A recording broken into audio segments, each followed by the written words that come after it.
যখন মদিনার গুরুত্ব কমে যাবে ঠিক তখনই জেরুজালেমের গুরুত্ব বেড়ে যাবে। সারা ওয়ার্ল্ডের মাথা ব্যথার কারণ জেরুজালেম। ঠিক তখনই শুরু হবে তার পরের কথা, যখন মদিনার গুরুত্ব কমে যাবে, জেরুজালেমের গুরুত্ব বেড়ে যাবে, ঠিক তখনই শুরু হবে মালহামা। এই হাদিসটা রাসূল তার সাহাবীকে বলছেন, তার নাম মুয়াজ ইবনে জাবাল। মুয়াজ ইবনে জাবালের ঘাড়ে হাত রেখে তিনি বলছেন, মুয়াজ, তারপরেই শুরু হবে মালহামা। তো মালহামা কি?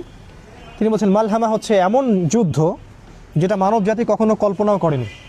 যে যুদ্ধে প্রত্যেক 100 জন সৈন্যর মধ্যে 99টা সৈন্য মারা যাবে।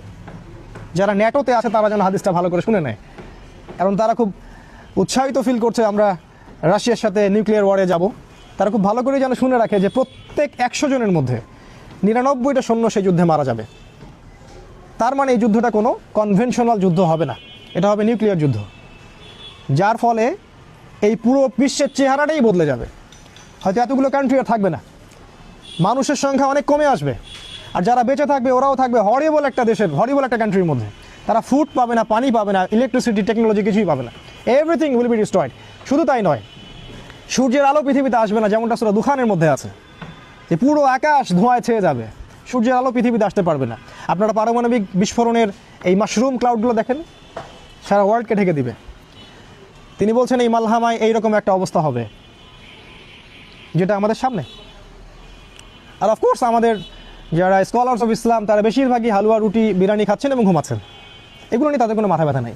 মাসিহুদ দাজ্জাল, যেই মাসিহের অপেক্ষায় স্টেট অফ ইসরায়েল বসে আছে, তাদের একজন মাসিহ আসবেন, এবং সেই মাসিহ যখন আসবেন তখন সারা ওয়ার্ল্ডকে তারা রুল করবে। কিন্তু তারা এটা বুঝতে ব্যর্থ হচ্ছে যে সেই মাসিহ ছিলেন ঈসা আলাইহিস সালাম, আর এই যে মাসিহ আসছেন সে হচ্ছেন মাসিহ কাযযাব, মিথ্যাবাদী মাসিহ, যাকে রাসূল সাল্লাল্লাহু আলাইহি ওয়াসাল্লাম প্রফেসাইড করেছেন যে তিনি হচ্ছেন মাসিহুদ দাজ্জাল। এন্ড অফ হিস্ট্রির সাথে ইহুদি, খ্রিস্টান, ইসরায়েল, ব্রিটেন, আমেরিকা এবং মুসলিমদের একটা ঘনিষ্ঠ সম্পর্ক আছে। ইতিহাসের শেষ পার্টটা বুঝতে হলে আপনাকে এই সব কিছু নলেজের সাথে ইসলামিক এই কোরআন এবং সুন্নাহর নলেজগুলোকে একসাথে মিলাতে হবে, তখন গিয়ে আপনি একটা পথ খুঁজে পাবেন। আর শেষ করার আগে আমি যে কটা কথা বলতে চাই সেটা হলো এই যে আল্লাহ এবং তার রাসূল আমাদেরকে যা বলেছেন, আল্লাহ এবং তার রাসূল আমাদেরকে যা বলেছেন, দেখুন খেয়াল করে, যে ইহুদিরা দাজ্জালকে ফলো করবে। বি কেয়ারফুল, ইহুদিরা দাজ্জালকে ফলো করবে এবং দাজ্জাল জেরুজালেম থেকে বের হয়ে বলবে আমি মাসিহ। যদি এমন একজন মানুষ জেরুজালেম থেকে বের হয়, অবশ্যই তিনি একজন মানুষ, সে কোনো সভ্যতা নয়, এটা ক্লিয়ার করে দিচ্ছি, সে কোনো সিভিলাইজেশন নয়। তবে হ্যাঁ, অনেক সভ্যতা তাকে ফলো করবে। যারা ওয়ান আইড, এক চোখা, তারা তাকে ফলো করবে। যাদের দুই চোখ নাই তারা ওকে ফলো করবে। দুই চোখ নাই তারা ওকে ফলো করবে, কারণ দাজ্জাল ইকোনমিক আপনাকে প্রগতি দিবে, অগ্রগতি দিবে, আপনাকে সব কিছুই দিবে, জান্নাত দিবে যেটা জাহান্নাম। তো জেরুজালেম থেকে একজন বের হয়ে যদি বলে আমি দাজ্জাল, আর ইসরায়েল বা ইহুদিরা যদি সারা ওয়ার্ল্ডকে রুল না করে, তাহলে কোনো ইহুদিও বিশ্বাস করবে না যে সে দাজ্জাল। আমার পয়েন্টটা বোঝার চেষ্টা করেন।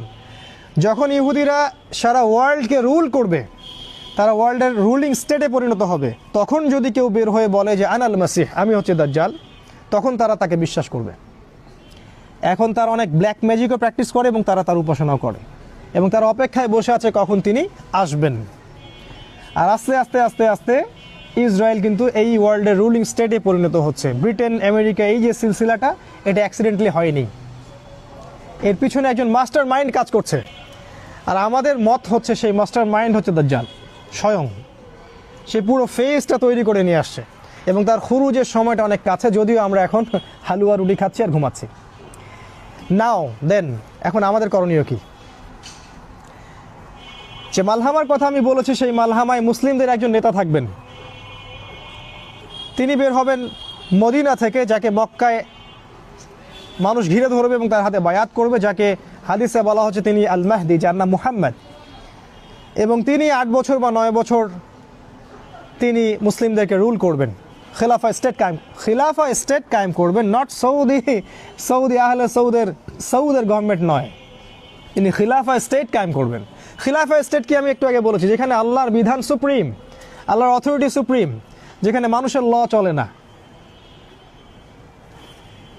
সেটা কেমন ইসলামিক স্টেট যেখানে খিলাফা নাই? আর খিলাফা স্টেটের অধীনে সমস্ত মানুষের অধিকার স্বতন্ত্র স্বাধীন। ইমামুল মাহদি যখন ইমার্জ করবেন তখন মুসলিমরা তার কাছে বায়াত করবেন। এখানে একটা কথা শুধু বলে রাখবো যে আল্লাহ রসুল বলেছেন, যদি তোমরা তাকে চিনতে পারো, যখন কালো পতাকাধারীরা সেখানে যেতে থাকবে, অফকোর্স কালো পতাকা মানে আইএস নয়, এটা ভুল বুঝবেন না। কালো পতাকাধারীরা যখন তার পিছু নিবে তখন বরফে স্ক্রল করে হলেও তোমরা তার সাথে যোগ দিও। ফানি'মাল আমিরু আমিরুহা, কত উত্তম আমির সেই আমির। ফানি'মাল জাইশুহা, কত উত্তম সেনাবাহিনী সেই সেনাবাহিনী।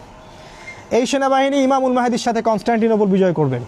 ইমামুল মাহদিকে আক্রমণ করার জন্য সিরিয়া থেকে একটা দল আসবে, সেই দলকে আল্লাহ পাক বাইদ নামক জায়গা মক্কা মদিনার মাঝখানে ধসিয়ে দিবেন। এটাই হচ্ছে বিগেস্ট সাইন যে তিনি হচ্ছেন আল মাহদি। এটা হতে থাকবে তখন যখন ইসরায়েল এই ওয়ার্ল্ডের রুলিং স্টেট, তার পাশাপাশি এটা হতে থাকবে। এবং একটা পর্যায়ে যখন তাদের সাথে আমাদের ডিফিট হবে, কারণ আল্লাহ রসুল বলেছেন লা তুকাতিলুনাল ইয়াহুদ, তোমরা অবশ্যই ইহুদিদের সাথে যুদ্ধ করবে। এই হাদিসটা যে বলতে সাহস পায় সেই স্কলার, এই হাদিসটা যে জনসমক্ষে বলতে সাহস করে সেই স্কলার। যাদের এই হাদিসগুলো বলার সাহস নাই তার স্কলার নয়। এই সত্য হাদিসগুলো যাদের বলার সাহস নাই তার স্কলার নয়। তিনি বলেছেন তোমরা অবশ্যই ইহুদিদের সাথে যুদ্ধ করবে, এবং একটা ইহুদি যদি পাথরের পিছনে লুকায়, সেই পাথর পর্যন্ত বলবে যে ইয়া মুসলিম ইন্না ওয়ারাইল ইয়াহুদ তাআলাউ ফাকতুলু, আসো আমার পিছনে ইহুদি আছে, ওকে আসো হত্যা করে যাও।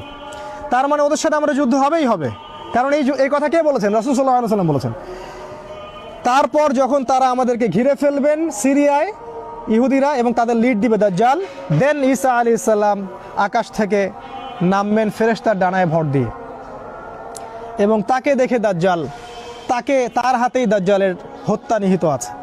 এরপরে যে স্টেটটা কায়েম হবে সেটা হলো খিলাফা স্টেট, সারা ওয়ার্ল্ডে মুসলিমদের খিলাফা স্টেট কায়েম হবে।